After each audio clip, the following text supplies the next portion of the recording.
All right, everybody, welcome to Dad Talk. This is kind of a last minute broadcast. Haven't done one in a while. This is an update to a case that I had worked on a few years back, and just wanted to come on here before we get into it. Let you know it's pretty sensitive content. It's pretty emotional, but these are the stories that need to be told, and there needs to be justice found in this case. We're going to be talking about Caleb Noll, who was 14 years old and lost his life. He was a diabetic. Mom was pretty much doing her own thing and left him at home with nothing to eat and starved the boy. And there's much more details than that. And I got the father on here with me. She will be getting sentenced in the morning. I do believe it looks like she's going to be found guilty in court. This will be her second trial. She tried to get an appeal because the jury instructions were messed up. She got a second trial, but it doesn't look like it done her any favors. But we're going to go through this case. And if you guys have some questions for the father, put it down in the comments. I just wanted to come on and let you know a little bit of it before I bring him up and show him your support. Justin, what's going on, brother? Not much. How are you? Doing all right, man. So, Justin, real quick, man, it's been a couple of years since we did that first episode. What year was it that you lost your son? 2022. 2022. So we're looking at 3 years now. Let's, if anybody wants to know what led up to that, we did a full podcast on that. You can go and check that out, but I'm going to go a little bit into it just to refresh everybody. Tell us what happened with Caleb. He was diabetic. He was going through ketoacidosis.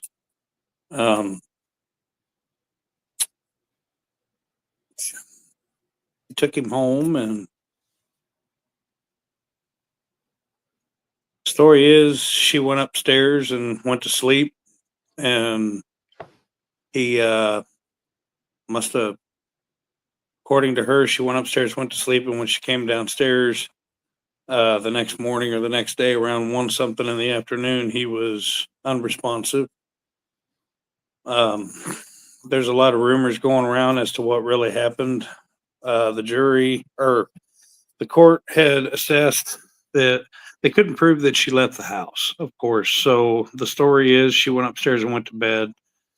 But according to the Dexcom and everything else, he had went from 9 p.m.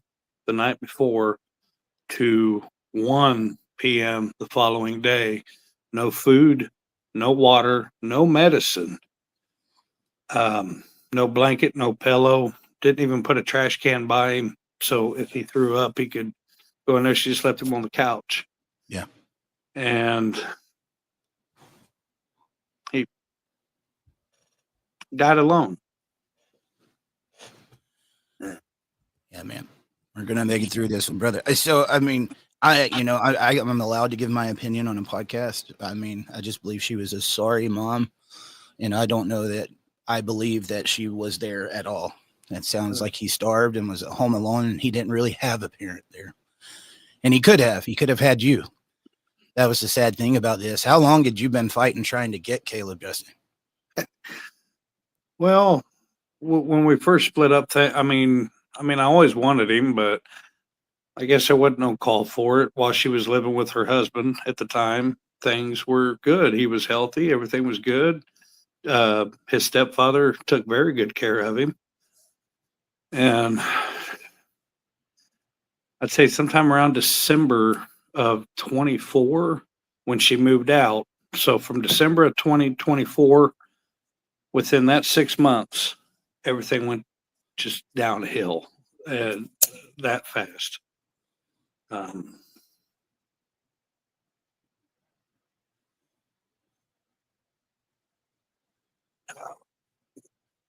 good? I forget stuff, and I lose track of where I'm at. It's been I've always had that problem. It's just things getting worse. Probably purposely block it out. I would probably have to do the same thing. Problem is when you talk about it, you visualize it, you can almost see it, but it's like having a nightmare. They're laying there on the couch begging for help, and you try to reach for them and help them, and your hands just go through them. You can't do nothing. Yeah. Has the pain gotten any better in these last 3 years, Justin? I noticed when I slow down and I let my mind start going, yes. Well, no, it gets worse. Letting the anger back in subsides it, but that was something that I've always been able to use since I was a kid. But I noticed the older I'm getting, the anger don't work. Uh, it doesn't get any better. It gets worse.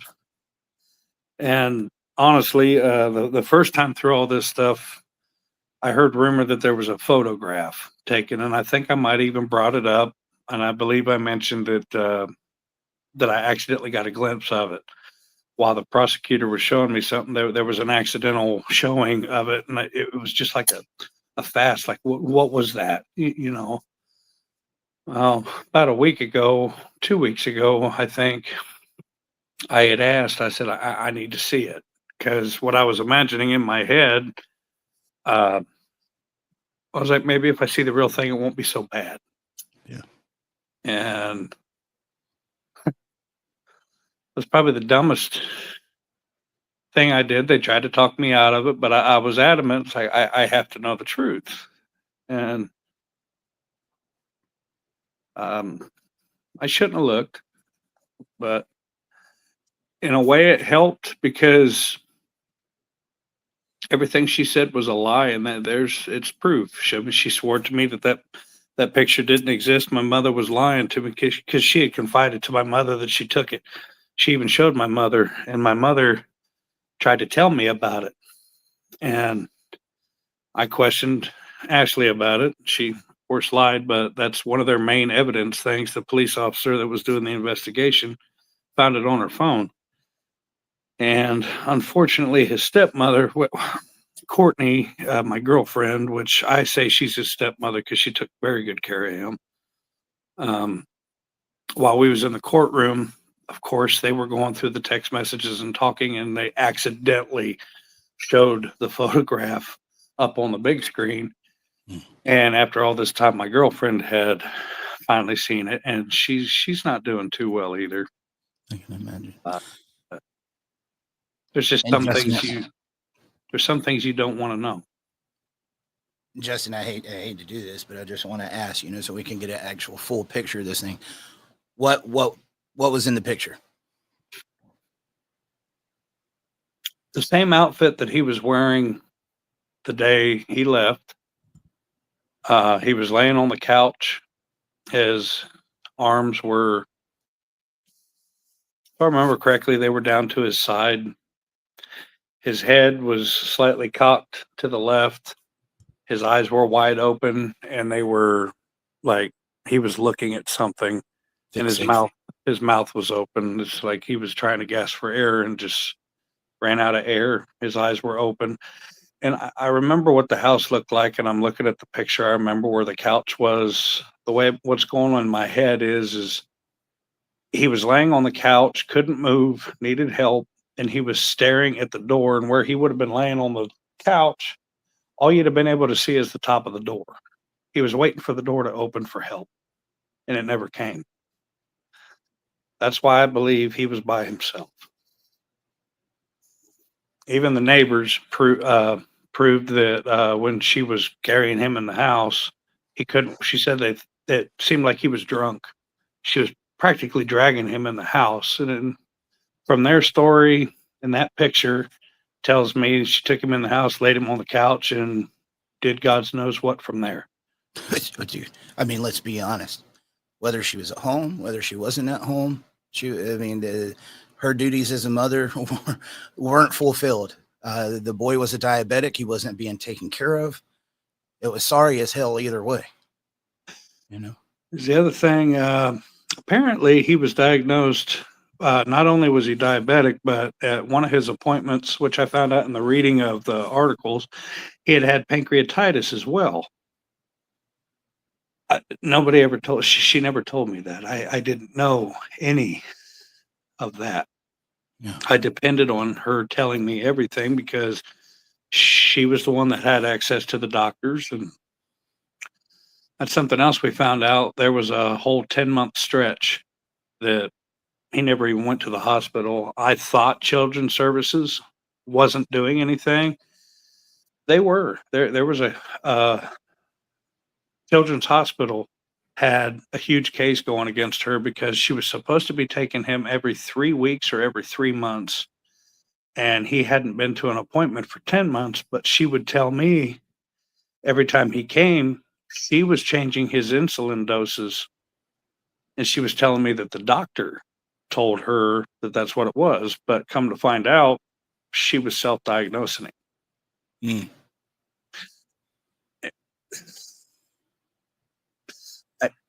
I don't understand. At this point now that I know everything, I know that there was a question in my mind at one point, like, there's no way she could have done this to him. Maybe it was an accident. Maybe I'm just being too hard on her. Maybe some of the people that tell me I'm maybe they were right. But after seeing that photograph and hearing this stuff, like,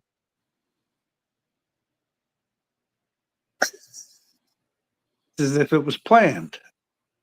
She was trying to get rid of him, and I don't understand why somebody would do that to their kid. I don't understand why anybody would do it to any kid, but their own, And you especially may never him. find that out, Justin. I'm sure that's one of those stories that you're asking yourself every day. But let me ask, I mean, so, and there's a few different twists to the story. Again, guys, it's been a couple of years, so I was brushing up on it with Justin earlier. I've unfortunately covered several stories, not exactly like this, but this happens, guys, and it's real life. Let me go to that night though. One of the things, man, I hate to go there, but I want people to understand the gravity of this situation. You had to pull the plug on your own son. She said she couldn't do it. She couldn't. She just couldn't do it. She couldn't handle it. So she was leaving it up to me, and I'm the one that pretty much said, "Do it." And I, she says there isn't anything that comes out of her mouth anymore. Even if she started telling the truth, it's over. There's no listening to her. I just. Do you feel like after these court cases, there's been 2 now, do you feel like now you know the full story? I do now. Yeah. Okay. You think you've gotten the full story. You don't think she's holding anything else back, No. Well, she's lying to them. but they're This, finding it out. right. And a lot of the story that's going to be in the newspapers and all that stuff is based on the evidence that's had. The story that was derived from the evidence they were able to use and the stuff that she had and the things they were allowed to say. Like, there was questions that I was asked that every time I turned around, objection, I can't mention that. And it's like, you put your hand on the Bible and you got to swear to God to tell the truth, the whole truth, and nothing but the truth. But then you're limited on what you're allowed to say. So what's the point? But it's not. It is what it is. It is. Guys, you got a trial tomorrow that you got to be there, and I know you got to participate in that. So rather than getting Justin to relive any more than what we already have right there, if you want to know some more about the story, please go and check out that prior podcast, because I do want to get to the updates and what's going on in the courtroom right now, and I want to make sure he's got a clear mind going in. I wanted to do this tonight because after sentencing tomorrow, there's only so much a podcast is going to be able to do. And I want you guys to know that this is coming up. Complicated story, though, because not only is she complicit in this, but there was another case that she was involved in that is intersecting with the death of your son. Maybe you can talk a little bit about what that is, because it is very confusing. But she was involved in another murder. I say another murder. Caleb's wasn't a murder. I got to watch myself on that. I just wanted to clarify, but she was involved in a murder case at the same time this was going on with Caleb. Maybe explain it in a little bit.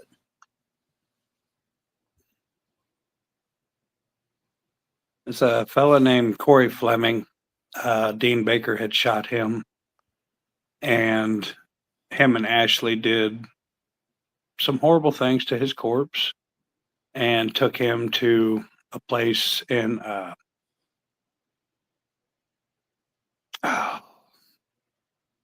want to say close to Ansonia. I can't remember the name of the town. It's just a small little town. It's got an eggplant out there, and This is in Ohio. yeah, they, like I said, they did some horrible things to that boy and tried to bury him under the same stuff that they use at chicken coops to deteriorate chicken fecal matter. And thankfully, video cameras saw that there was some issues going on, and well, they got caught. And they ran to Florida. And well, they ran away. They made it to Florida, and well, the police caught up with them the story I heard goes, it was at a truck stop. They were sleeping in the car, and they were found. The horrible situation up here, and I don't want to say too much on his family because I don't want to upset the mother, and his sister, Corey's sister, is not doing very well with it. So I don't want, I mean, anybody can look it up. Has she been sentenced in that case yet, Justin? Yeah, but in this amount of time since our podcast and this, she served her time. She got maybe 2 years. Okay. And I don't know. I think she should have got 12 or 15 out of that, and then another 12 or 15 for Caleb. But I guess that's not the way things work around here. Let's be honest. If that was me or you, I mean, there's no telling. They would have thrown the book at us. Well, I mean, if you think about it, going against with the way the child laws are, if I would have went against any of her rulings and I was arrested for any of the child support stuff, I'm looking at more time just for that than. But I mean, I guess that's not our place to understand. I mean, what are we going to do? Yeah. So just to put that in perspective, guys, you got this with Caleb, and now you got this. We're just kind of painting the picture of what type of mother that we're in person that we're dealing with here. But we go through the first court case, and I said a little bit earlier, you can correct me if I was wrong on it. So it sounds like she's already been through one court case, was guilty, but there was something that was wrong with the jury instructions or something that was omitted, which gave her the opportunity to appeal to get a new case. Is that what I'm picking up? Yeah, I don't know exactly what it was, but I was heard that one word was used improperly, which could have potentially caused the jury to think of her in a different outlook or a different way. That granted the retrial. So then we all had to go through it all over again, and they had to get a whole new jury. It was just, I mean, in a way, it was beneficial because it brought more things out. Yeah. And it didn't do her any good, but it took the amount of time that it did for even me to get to kind of have, I don't know how to say it without cuss. I don't want to say half-ass. Go ahead. Let it fly, bro. I'm okay with it. Half-ass back to where I was to just, it feels like I'm right back to the start. When I walked back in the house today, it felt like the kids were playing and they all went to bed. It feels like the night that we came home from the hospital. It just feels like everybody said, "Oh, thank God she's guilty. She's going back home." And it's like, yeah, I guess it's just not. Everybody's so happy, and I don't understand why I'm not. No matter what outcome comes, she's not coming home. he's not angry with me and just not wanting to call me. He's not in college. Um, he doesn't have his own family and just doesn't call his old man. He's dead. He's gone, and I gave him to her. I gave him back, and her lawyer would say, her lawyer, in a way, he didn't attack me nearly as bad this time as he did. This time he didn't attack me nearly as bad as he did the first time, but He shouldn't attack you the first time, but that's what they do in court. they got to. I mean, as he said, Yep. please don't take anything personally. He said, you understand. He said, you of all men, I would hope that you of all men would understand that I was just doing my job. And he's I right. think I'd have to get another job. Sorry. Well, even I can tell my boss, I drive a truck. I work for a trucking company. If I don't want to haul the load, I can tell him to kiss my ass, you know. But I don't know. The blame was mine. Children's Services' fault. It's my fault. It's my girlfriend's fault. It's the school's fault. It's the nurse's fault. It was the hospital's fault. Ashley was innocent.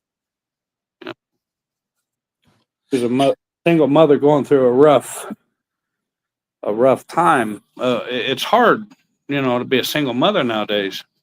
Yes. I guess when you got a full medical card, anytime something's wrong with your kid, they go straight to the hospital. Children's Hospital. If you don't have gas to drive up there, they give you gas cards. There's no excuse for anything, but they got it rough.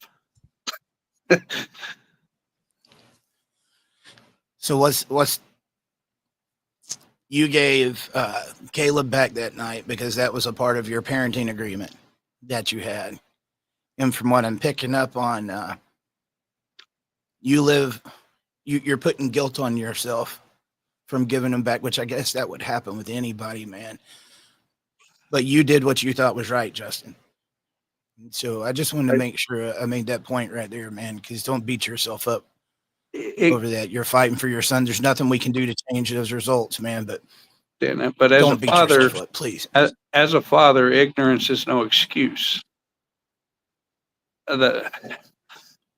Yeah, she had the rules and the laws on her side, but I could have overpowered her. I could have told her no. I could have threw her over the hood of her car and just grabbed him and did what I wanted to do. But we got to listen, or we lose it all, right? Yeah, absolutely. Absolutely. You were doing what you thought you were supposed to do. Hindsight's 2020, man. We can always look back. Well, I could have done this. I could have done this. That's what happens anytime a loved one passes away. But you were doing what you thought you were supposed to do. There's no way you could have known this was what was going to be the outcome. No way. I'm going to be honest with you. There's an old thing she used to say, do you really think I would do anything to hurt him? And that would always no, I don't. You're right. I'm overreacting. I'm being stupid. Yeah, if they get a stubbed toe, I overreact. And it made sense. And I believed everything she said, but I had no idea that all these things were going on. I mean, I had my my reservations about it, but I didn't have no proof. I knew she got found with drugs on her, but I didn't know she was actually doing it. She looked like she was, but I never seen it. I can't just act on just somebody saying it. You got to know both ends of the story, and unfortunately, it went too far. Well, I can tell you from experience, man, like when you break up with somebody like that, if it doesn't have to do with when you're going to get your kid or when you got to take your kid back, you pretty much try to stay out of their life because you don't want to think about them. So it's not like you're sitting there stalking, trying to find everything out about this person. But then something like this comes up, and you're like, man, I should have, I should have been, more alert and going on. I mean, there was just no way to know And what was Caleb going was to happen here, brother. he was such a sweet, timid, tough kid that he didn't say nothing. I mean, what's the matter, buddy? Nothing. It doesn't matter. No, bullshit. It don't matter. What's going on? And he'd come up with something to just, oh, That's all what right. men do. He was 14 years old, but he had the brain of a 40-year-old man. He was just, I've never met anybody like him. Even adults, the people nobody is like him. Nobody's as good as he was either. Well, brother, I don't want to keep you too late because I know you got that going in the morning. I'm going to ask you a few questions before we get out of here. So what are we looking at tomorrow? What's happening tomorrow? Tomorrow, I'm going to hear the sentence, and I get the opportunity to stand before her. And it's not going to matter much, but I got a 2-page letter that I'm going to read to her. There's a poem that I found. I think it gives you the impression that it was written by a dying child to his mother, and I'm going to read that, and then there's about a page and a half of all the lies and shit she had told me throughout the years and stuff that I had found out, mentioning the photograph and all that. And then I think they do their sentencing, and that's it. I get to watch her either. Last time, they didn't have her in the courtroom. They had her over this big Skype screen. So I imagine they're going to do the same thing again. All the other days she was actually there in the courtroom, but the day of sentencing, for some reason, they had her in the jail, like nowhere near, and I don't understand why. But it's probably for the best. Well, that was back during the crazy COVID apocalypse. We didn't know what was going on. Yeah. Everything was going in on video. I would imagine she'll probably be there tomorrow. I hope so. I want to hear her break. I honestly want to hear her break because she cries all the time, and I want to know if when they say guilty, if she starts crying, I want to know if it's any different than the fake one she does. I actually want to hear her pain in a way. I want to hear from you before this sentencing happens tomorrow. What would you like to see come out of this, Justin? I want her to serve her time and shut the hell up and admit it.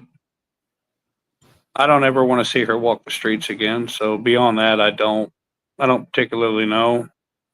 Caleb, on the other hand, he would forgive her and think, if she serves her time, whatever. And there's a lot of people that feel that if a person serves their time, let them be. But when it comes to certain things, I think it needs to go back to the West the way it was. But that's not the way it is. I hope she admits to what she did, and I hope she finds the same misery that me, my family, and everybody who loved that little boy. I hope she finally starts feeling that pain. But all she cares about is that Dean Baker, so I don't see it happening. She don't care about any of her kids. For anybody else that might be watching, because we get a lot of people on the other side of the aisle that think that, that they don't think so highly of us dads, and they don't really believe in the challenges that a lot of us fathers are facing. For somebody that might not be aware, Justin, tell them, what has this process over the past 3 years been like for you, fighting for justice for your son? What kind of mental toll, just overall pain, does this cause a father trying to fight and get justice for their son?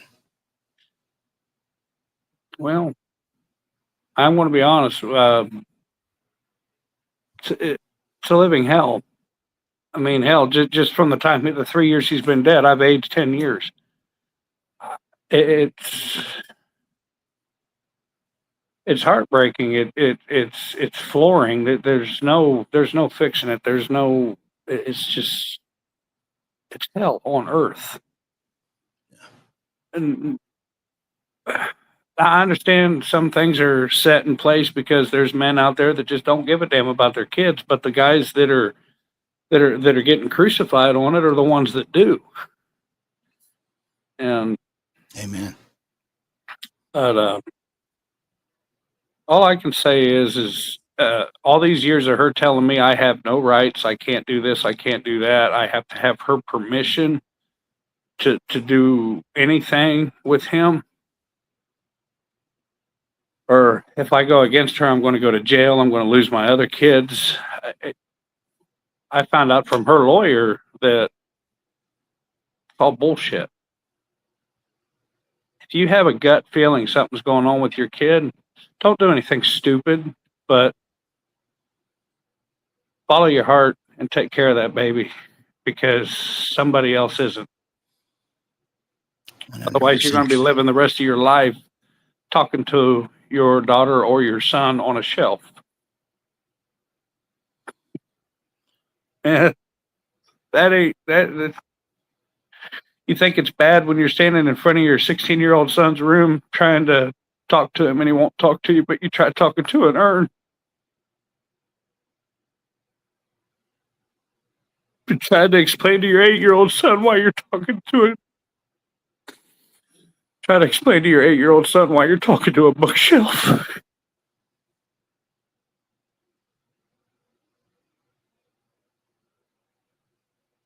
Hell on earth, and I don't recommend it to anybody.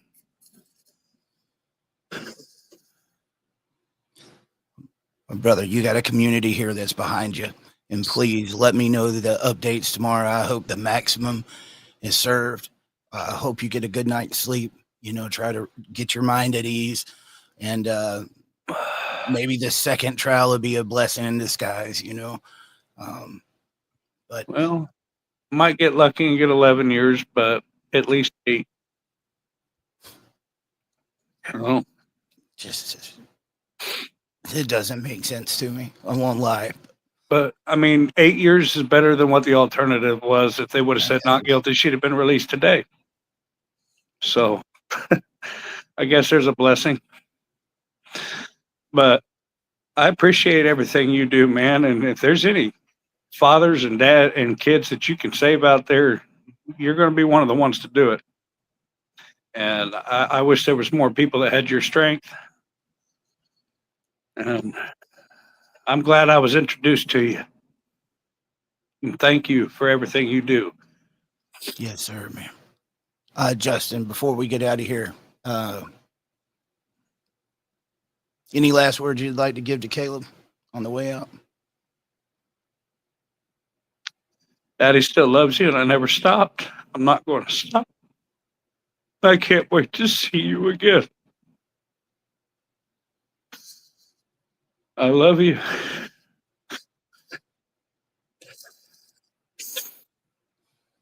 Thank you, guys. As soon as I get an update tomorrow, I'll make sure to try to get something out there. And Justin, good luck tomorrow, brother. Yes, sir. You too.